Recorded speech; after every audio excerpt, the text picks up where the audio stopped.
Sometimes there are no roads. Sometimes, you know. Right. Electricity, I suppose, should be a barrier as well. Yes, but we use solar panels to be able to provide cool. Solar power. Panels. Who pays for that? Well, we partnered with an organization in Mindanao that's called the Alliance for Mindanao of Renewable Energy, and so they would provide that as well. Like I remember the story that one of our reporters, Atom Araulio, did. I think it was a school in Valenzuela, I think, that now has solar power for its electricity. Yeah. So I think that should be catching on pretty soon if they put the price down of solar cells. Yes, and if it's subsidized. If it's subsidized. Yeah, because I think that's what's happening around Knowledge Channel gets its funding from, as you said, private sponsors, right? Yes. Well, we actually knock on everyone's doors, international, local, private, public, organizations.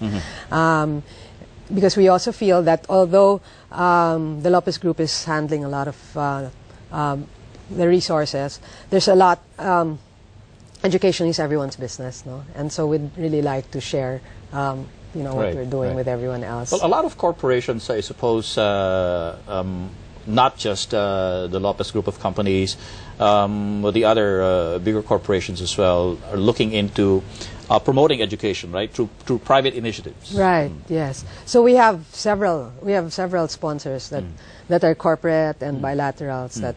Pero magkakompetensya ba kayo? I mean, don't you compete with one another? I mean, we did mention in my report earlier that there is an Ayala Foundation initiative that's called GILAS. Is that like a direct competitor, or do you actually work synergistically with one another? Yeah. No, well, GILAS is actually more connectivity of... providing the internet connectivity? Yes, yeah. And what we're doing, aside from our TV, is, although we're developing our online content now, we're not focusing on the connectivity. Okay. Because others are doing that because already. You already have the connectivity. Well, yeah. For TV, and then for online, it's going to be there already provided by others. No? So it's kind of like a separate component then altogether. Diba? Internet sila tayo, cable transmission. Yeah, but then we're also going into online, the internet as well. Right, yeah. right.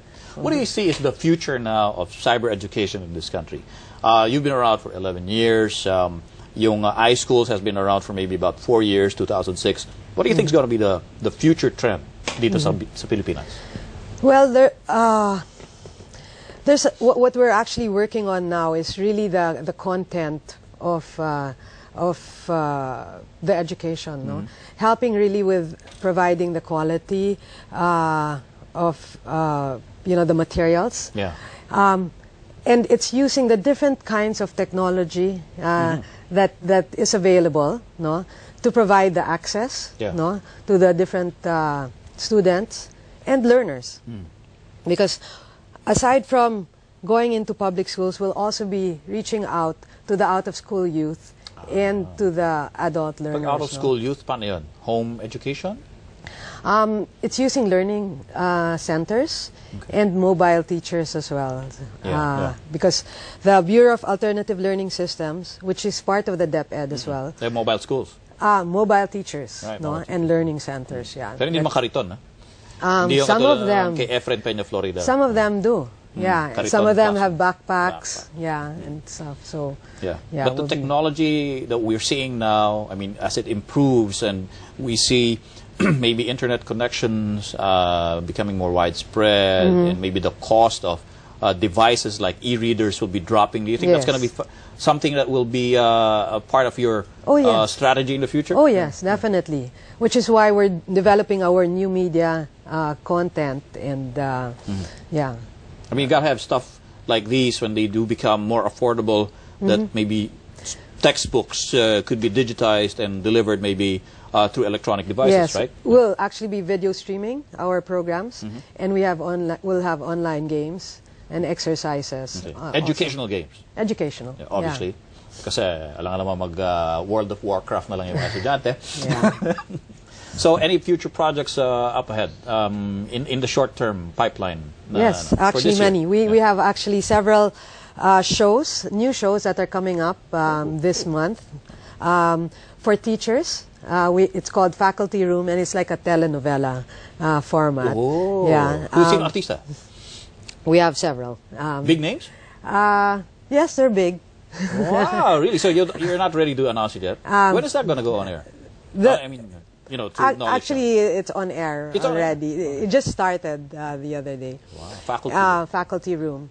And then we also have K-High, which is animation and live action combined. Locally produced animation? Yes, by us. Integrating science, math, and Filipino for first year high school. Okay. Yeah. So that's also a series, no, which integrates values, critical issues, no, that are important to the Filipino, and being the best you for others. So how are you going to tackle sex education through Knowledge Channel?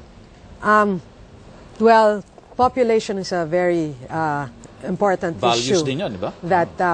that needs to be addressed in this country.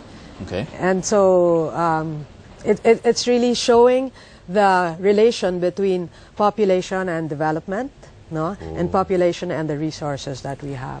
Yeah. It's kind of difficult to explain that to kids, but parang isn't that going to be way over their heads? No. They get it right away. Yeah. Sorry, I'm underestimating the kids of the 21st century. Yeah. Okay. So then, other new programs that we have as well we have this OML Institute of Alternative Learning that we will be launching soon, which is for the out-of-school youth and mature learners. No? Okay. So that's something that's very exciting as well, because there are a lot of dropouts. There are a lot of people that did not get to finish school or even start school. And so these are the ones that we would like to address also. Yeah. All right. Well, good luck with all the projects. Hopefully Knowledge Channel will expand even more. Thank you. And maybe we'll see, you know, the technology that is being developed helping Knowledge Channel to reach out to even more people. Well, thank you very much, Rina, for coming to the show. Thank you for inviting us, Tony. Well, coming up, we'll take a look at an ambitious initiative abroad that aims to create educational opportunities for the world's poorest children. And if downloading media files from the net is giving you headaches, stay tuned as we examine a handy app that may just be the cure to your woes. This is Future Perfect.